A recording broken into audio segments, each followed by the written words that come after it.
Howdy, Banger pals. Blayne Smith welcoming you to Overkill Reviews, Banger's weekly metal review show. And this week, I'm jazzed because we're talking about some Canadian heavy metal.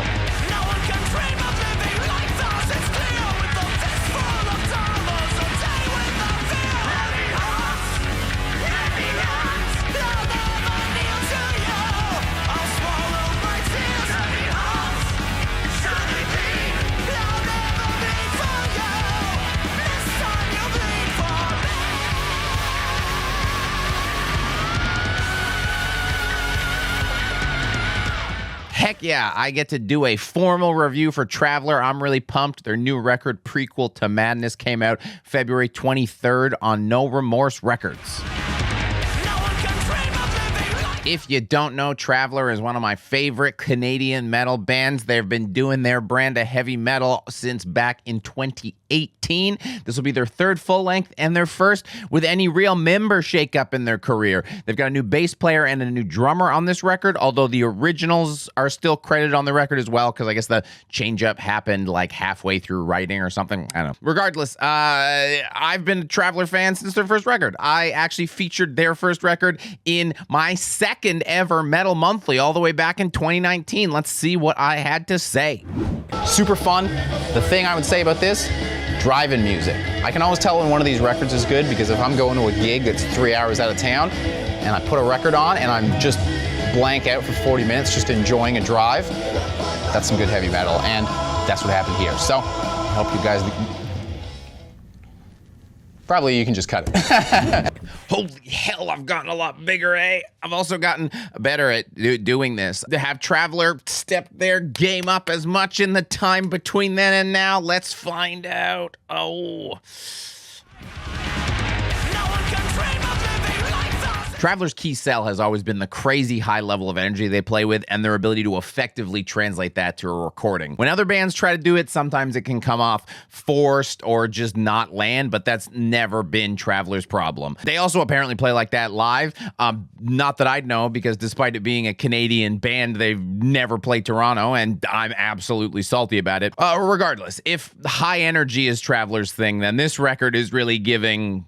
You ever wake up in the morning and ask yourself, what happens when you wire 100 car batteries in parallel? So, how did Traveler manage to do this once again and better on a record? Well, firstly, it does seem like they are just trying to outdo their previous two records, and they set a really high bar with those two, so the only way they're going to outdo those is not by being more chill about everything. Second, there's a real third album professionalism coming with the whole package. The echoey production from their previous records is gone, and it feels like the band is playing right up in your face. It's almost like their record isn't produced. It feels like there's no production. It just sounds really natural and really great. With that professionalism also comes one of the best bits of professionalism you can get, which is the ability to edit yourself. In the past, Traveler songs might have gone on a little too long, but they've really cut those song lengths on the record, vacuum packed the whole thing, and so the record just whips by and you're diving for that play button. It's a minor change, but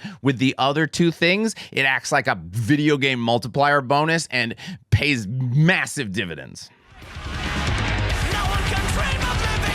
You know these guitars that are like double guitars, you know? The key to this relentless pace is that it does feel like Traveler just has two lead guitar players. Matt or Torin could easily carry a heavy metal band on their own, so with them both constantly on the attack, it just causes Traveler to never let off the throttle in a song. They're constantly doubling up on a solo or trading back and forth, and it gives every song these monster payoffs. The songs need monster payoffs because they both have the ability to just crank out riffs constantly, super memorable, all the time. I'd take some of their riffing over a lot of other bands soloing. It's just fantastic. Like, listen to how the first song on the record starts.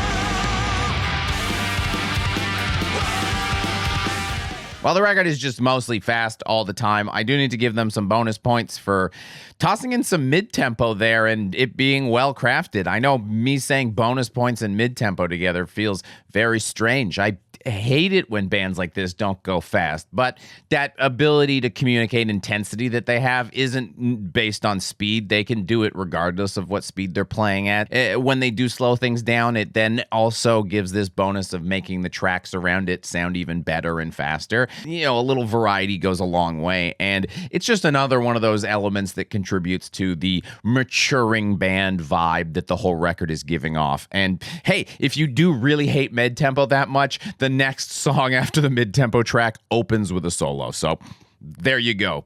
Palate cleansed. Rebels of Earth, the mid-tempo track, has one of my favorite segments in it. I'm shocked. I'm still shocked. I can't just play the clip.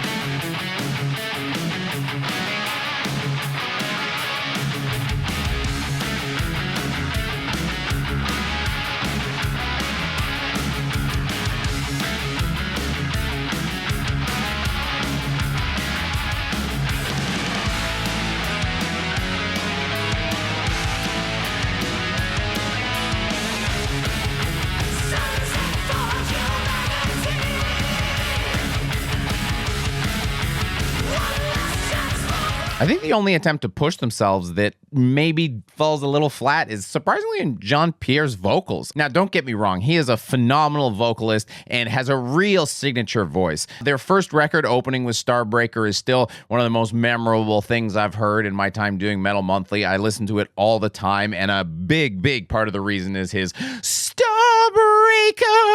I love his voice, and we get some of that signature sound of his on the record, but at other times he's experimenting, trying to push himself, but maybe at times it sounds like he's trying to be a bit more of a conventional heavy metal vocalist. I don't know. If he really wants to go that route, he could maybe become the next Roos Halfordson. I certainly think it's within his abilities, but it feels like we're maybe in the in-between period where he's trying to figure out what he's going to do. I honestly don't think he needs to change anything. Those first two records, I think his voice is perfect. Like I said, super talented and super unique at the same time. So I don't know, man. Don't mess with anything. You're phenomenal. Thankfully, he's not just a pretty voice. He's also an amazing lyricist, both in his technical ability to write stuff that's just impressive in its flow and rhyming, to his ability to just craft a immediately enthralling story, and to do it not just in fantasy realms like every other heavy metal band. Yay, sci-fi heavy metal. Listen to his own little kind of vocal solo into this guitar solo. It's very hard to find a clip on this record that doesn't touch a solo at any point. There's a lot of solos on it.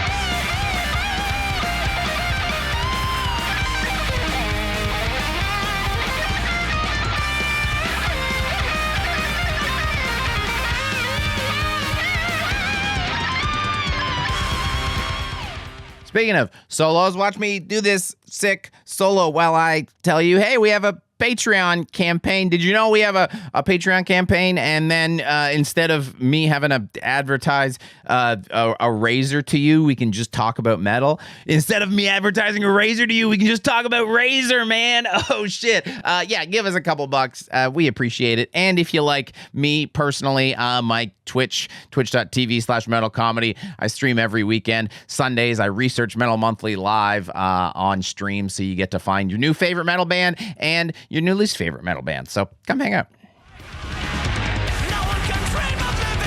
This record is one of those shining examples of why I love underground metal acts so much. When you take a band you already like and you get to watch them try and push themselves this hard on a record, it just, I don't know, it fills you with good vibes, joyous feeling that I feel is a little lost with the big festival headliners resting on the laurels a bit, not necessarily trying this hard on the assignments. And when the band succeeds in nailing almost every attempt to outdo themselves, it's, you know, just a real special feeling. And I do have some gripes. They are very minor, though. I'm basically a professional truffle pig that has to root around in the muck for a tiny problem nugget to present to you. If you're a fan of new wave of traditional heavy metal, definitely feels like a can't miss record. I'm listened to this already more than I listen to most records when I'm reviewing them, and I will listen to it more after I'm done reviewing it as well. So easy 4.5 out of 5 skulls that are the little mascot guy from the cover.